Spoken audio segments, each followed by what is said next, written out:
Hay un cultivo que rompe casi todas las reglas de la agricultura moderna. Produce más comida que muchos de los cultivos que hoy dominan el mundo. Soporta heladas que arrasan otras siembras. Y una vez que entra en la tierra, no te pide permiso para volver.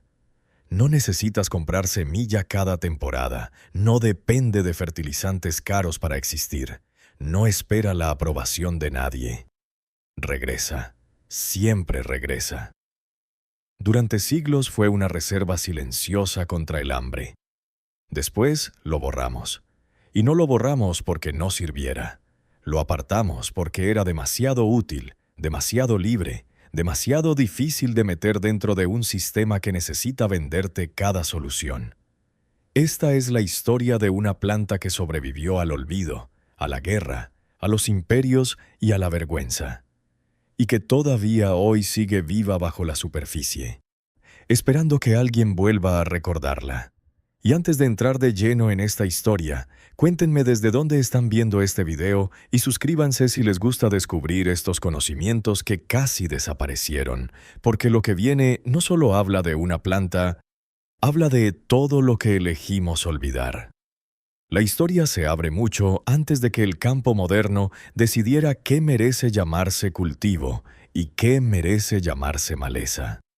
En los bosques y regiones frías del este de Norteamérica, pueblos originarios ya conocían una planta alta, de flor amarilla, que parecía un girasol salvaje, pero cuyo verdadero tesoro no estaba arriba, sino debajo de la tierra.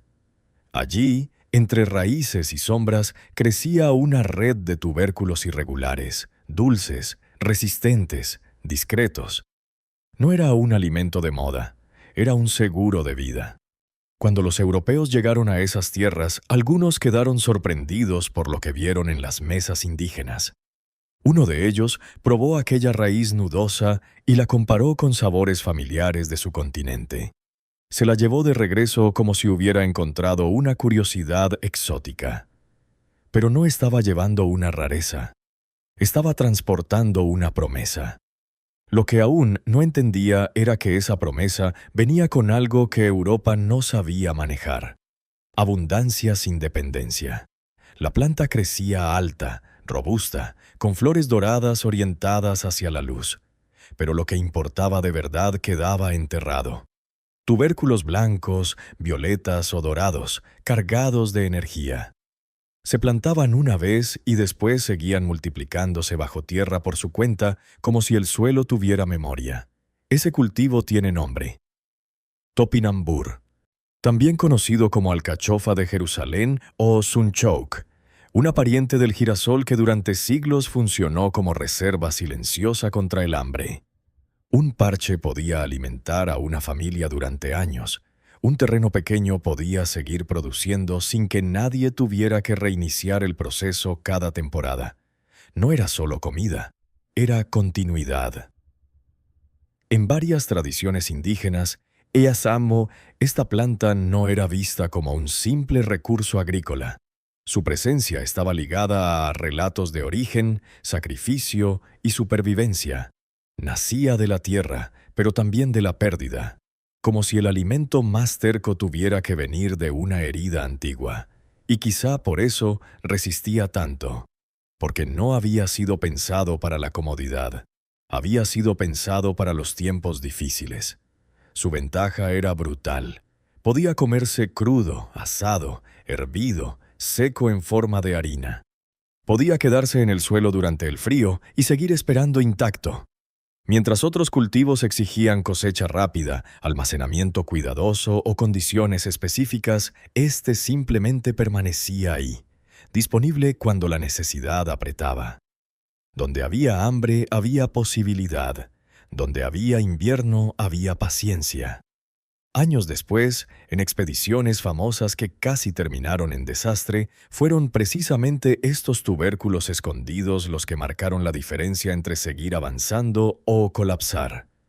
En momentos donde el hambre ya no era una amenaza lejana, sino una presencia inmediata, el conocimiento de dónde buscar bajo tierra valía más que cualquier mapa. Porque la tierra ya había guardado provisiones. Solo había que saber leerla. Y lo más incómodo de todo era esto: rendía muchísimo. En climas fríos, donde maíz y trigo sufrían, esta planta seguía produciendo, sin riego intensivo, sin grandes cuidados, sin pedirle demasiado al suelo. Más adelante, siglos después, ensayos agrícolas confirmarían con números lo que muchas comunidades ya sabían por experiencia: la producción por superficie podía ser extraordinaria. No estábamos hablando de una curiosidad botánica, estábamos hablando de una base alimentaria posible. Cuando llegó a Europa, el continente atravesaba épocas de escasez recurrente. Los suelos estaban agotados, las hambrunas aparecían con frecuencia y muchos cultivos aún eran vistos con sospecha. En ese contexto, esta raíz parecía un regalo. Se adaptó rápido, pasó de mano en mano, recibió nombres nuevos, alimentó a campesinos, animales y cocinas humildes. Crecía sin mucho esfuerzo, y si quedaban fragmentos bajo tierra al siguiente ciclo volvía a aparecer. Era persistente, demasiado persistente. Entonces empezó el problema, porque una cosa es que un cultivo alimente, y otra muy distinta es que lo haga de una forma difícil de controlar. Sus tubérculos no eran uniformes, eran torcidos, pequeños, irregulares. No resultaban cómodos para limpiar ni para cosechar en masa. No se acomodaban bien a la lógica de los almacenes. No esperaban semanas o meses perfectos en bodegas sin deteriorarse. Y además, el tipo de fibra que contenían no le caía bien a todo el mundo, sobre todo a quienes no estaban acostumbrados. Poco a poco, lo práctico venció a lo resistente. Lo vendible desplazó a lo autónomo. La papa ganó terreno. Era más grande, más pareja, más fácil de transportar, de guardar y de meter en sistemas de mercado que necesitaban previsibilidad. El otro cultivo fue bajando de categoría. O sea, de alimento valioso pasó a comida de pobres, luego a recurso de emergencia, luego a estorbo. En muchos lugares dejó de cultivarse con intención. Siguió creciendo, sí, pero fuera del prestigio. En bordes de caminos, en rincones olvidados, en campos donde nadie lo había invitado, como si se negara a desaparecer del todo. En América del Norte, los colonos también prefirieron llevar la agricultura hacia especies más alineadas con las costumbres europeas. Trigo, papa, sistemas conocidos, cultivos que podían ordenarse mejor, cobrarse mejor, venderse mejor. Y aquella planta antigua, precisamente por no someterse del todo, empezó a ser tratada como si valiera menos. La libertad agrícola rara vez recibe premios cuando compite con cadenas de suministro. Pero entonces llegó la guerra y las jerarquías del campo cambiaron de golpe.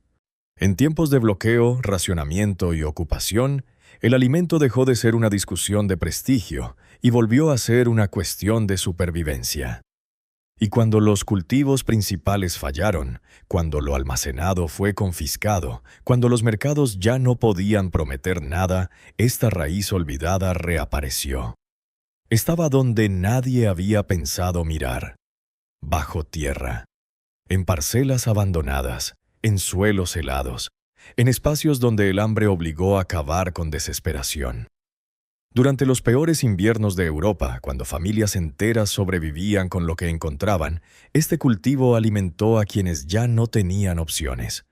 Lo comieron porque no había otra cosa. Lo cocinaron una y otra vez hasta asociarlo no con gratitud, sino con miseria. ¿Salvó vidas? Sí. Pero las salvó en los años más oscuros. Y eso tiene un precio en la memoria. Y después de la guerra mucha gente no quiso volver a verlo en su plato. Para una generación completa su sabor dejó de ser el de la resistencia y se convirtió en el del miedo, la ocupación, la humillación, la pérdida. El alimento que había sostenido a millones quedó marcado por el trauma. No desapareció porque fuera inútil. Desapareció porque recordaba demasiado. Y aún así, seguía siendo extraordinario. Debajo de su mala reputación seguía habiendo un perfil nutricional notable. Minerales importantes, energía disponible y, sobre todo, una fibra especial que el cuerpo humano no digiere como almidón común. Esa fibra viaja más lejos, alimenta bacterias beneficiosas, cambia procesos internos, apoya el equilibrio digestivo y evita los picos rápidos de azúcar que otros tubérculos pueden provocar. Lo que para la industria era un defecto incómodo, para la biología era una virtud. Solo que las virtudes lentas no suelen ganar en un mundo que exige satisfacción inmediata. También tenía otra cualidad que hoy resulta casi provocadora: ayudaba a la tierra. Al ser perenne, no exigía remover el suelo una y otra vez. Sus raíces penetraban profundo, abrían terreno compacto, soportaban sequía, frío y suelos pobres. Donde otros cultivos pedían rescate, éste encontraba la manera de seguir. Parecía diseñado no para la estabilidad, sino para el caos. Décadas más tarde hubo quienes intentaron rescatarlo. Comerciantes, cocineros, pequeños productores. Le cambiaron el nombre para hacerlo más atractivo. Lo empacaron mejor. Le buscaron una nueva identidad. Y por momentos funcionó. Restaurantes lo redescubrieron. Cocinas más curiosas empezaron a servirlo en sopas, purés, rostizados. De pronto, aquello que había sido despreciado regresó como delicadeza. Pero seguía sin resolver el gran conflicto. Era difícil de escalar dentro de la agricultura industrial, porque la agricultura industrial no ama lo que resiste, ama lo que obedece, ama la uniformidad, la maduración simultánea, la cosecha mecánica eficiente, el transporte largo, la apariencia perfecta bajo luz artificial. Y este cultivo no ofrecía eso. Sus tubérculos maduran de forma desigual, se esconden demasiado, se dañan rápido. Muchas máquinas dejan parte de la cosecha en el suelo, y lo que lo vuelve tan bueno para el cuerpo puede incomodar a quien lo come sin adaptación. Así que el sistema lo clasifica como problemático, poco rentable, inconveniente, demasiado terco. Y quizá ese es el verdadero centro de esta historia. No se trata solo de una raíz olvidada. Se trata del patrón. Cada vez que aparece una planta que da autonomía, que requiere menos compras, menos insumos, menos dependencia, algo pasa. Se vuelve marginal, primitiva, difícil. Se la relega, no porque fracase, sino porque no se deja integrar fácilmente a un modelo donde casi todo debe pasar por intermediarios. Este cultivo podía alimentar comunidades sin pedir permiso al mercado cada temporada. Podía reproducirse solo, podía seguir vivo en los márgenes, no podía patentarse como una promesa nueva, no podía convertirse fácilmente en una necesidad recurrente de consumo. Y eso lo volvía incómodo. Muy incómodo. Por eso sobrevivió más como recuerdo subterráneo que como estrella agrícola. En huertos caseros, en mercados pequeños, en manos de quienes valoran la resiliencia por encima de la estética. En jardines donde, una vez plantado, se expande con una terquedad que algunos llaman invasiva. ¡Qué palabra tan reveladora! Invasiva. Como si el éxito natural sin supervisión fuera una falta. Como si crecer demasiado bien fuera sospechoso. Pero ahora el mundo vuelve a parecerse poco a poco a esos tiempos para los que esta planta sí estaba preparada. Sequías más duras, temperaturas extremas, suelos agotados, sistemas frágiles disfrazados de eficiencia. Y de pronto, lo que antes parecía anticuado empieza a verse distinto. Tal vez no era un error del pasado, tal vez era una advertencia para el futuro, porque los grandes cultivos que hoy sostienen al planeta fueron perfeccionados para condiciones relativamente estables. ¿Y qué pasa cuando esa estabilidad se rompe? ¿Qué pasa cuando el agua ya no alcanza? Cuando el clima cambia el calendario? ¿Cuando la tierra deja de responder como antes? Quizá entonces volvamos la mirada a las plantas que nunca necesitaron comodidad para prosperar, a las que nacieron para resistir, a las que saben esperar. Este tubérculo ha estado esperando mucho tiempo. Lo han odiado, mal nombrado, vendido mal, enterrado en el olvido y reducido a anécdota. Pero nunca dejó de crecer, nunca dejó de regresar. Mientras nosotros lo expulsábamos de la memoria, él seguía haciendo lo suyo, multiplicarse en silencio bajo la superficie. Y eso quizás sea lo más poderoso de todo. No perdimos realmente este cultivo, solo dejamos de verlo. El conocimiento no desapareció del todo. Quedó atrapado en la tierra, en pequeños huertos, en semillas vivas que no se comportan como mercancía perfecta. En las manos de quien todavía entiende que algunas de las respuestas más importantes no están en lo nuevo, sino en lo que sobrevivió al desprecio. Tal vez por eso esta historia incomoda tanto. Porque nos recuerda que la abundancia no siempre necesita permiso, que la resiliencia no siempre viene en envases bonitos, que lo que salva vidas no siempre coincide con lo que deja más ganancia. Y que debajo de nuestros pies, incluso ahora, pueden seguir existiendo soluciones que el mundo moderno decidió llamar inútiles solo porque no supo dominarlas. La planta sigue ahí, esperando, lista para volver a alimentar, a sanar suelo, a desobedecer el olvido, como si la tierra misma se negara ahí a entregar del todo sus secretos. Y ahora quiero leerte a ti. ¿Crees que este tipo de cultivos olvidados deberían volver a ocupar un lugar importante en nuestra forma de producir alimentos? Déjame tu opinión en los comentarios. Suscríbete, dale like y compártelo si esta historia te dejó pensando, porque vienen más relatos como este, sobre conocimientos que casi fueron borrados, pero todavía están aquí,